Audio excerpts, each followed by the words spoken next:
筆墨書法大部分都在談結構、談筆法，但是用 iPad 練書法還有很多更切身的問題，像是沒有紙張的摩擦力，線條粗細很難控制，下筆的角度和位置不好抓，線條也常常歪斜，容易走位。這些問題我全部都親身經歷過，所以我才決定制作平板書法練習臨摹字帖。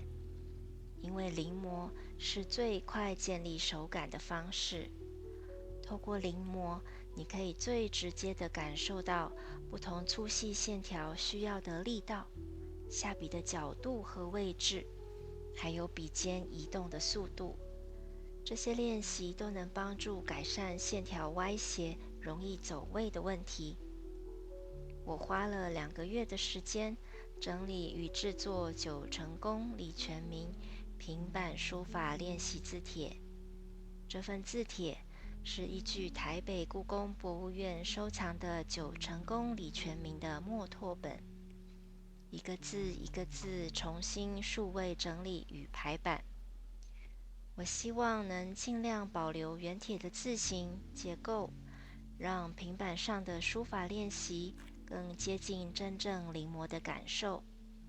透過平板書法練習字帖，希望能幫助你把每一筆都寫得更扎實，也讓書寫變得更自由。那這份臨摹字帖該怎麼使用呢？購買完成後，建議將字帖的 zip 壓縮檔直接下載到 iPad 檔案夾，打開檔案夾，點一下 zip 檔，系統就會自動解壓縮。解壓後就可以看到所有的字帖圖片。然後打開 Procreate， 建立畫布，點擊右上角加號，建立一個跟字帖一樣大小的新畫布，2800乘以4200畫素。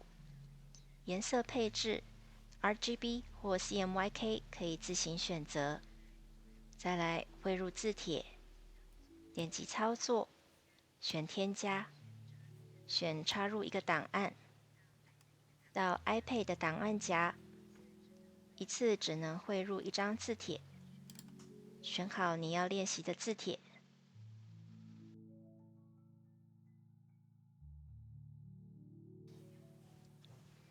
筆刷建議使用浮誇弄楷書筆刷，尺寸約15%，可以依個人書寫習慣做微調。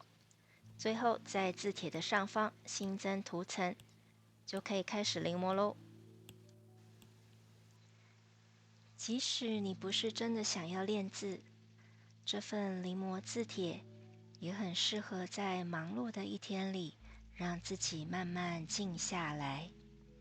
跟着字帖一筆一畫的寫，專心感受筆尖移動的速度、線條的變化，還有每一次下筆的位置。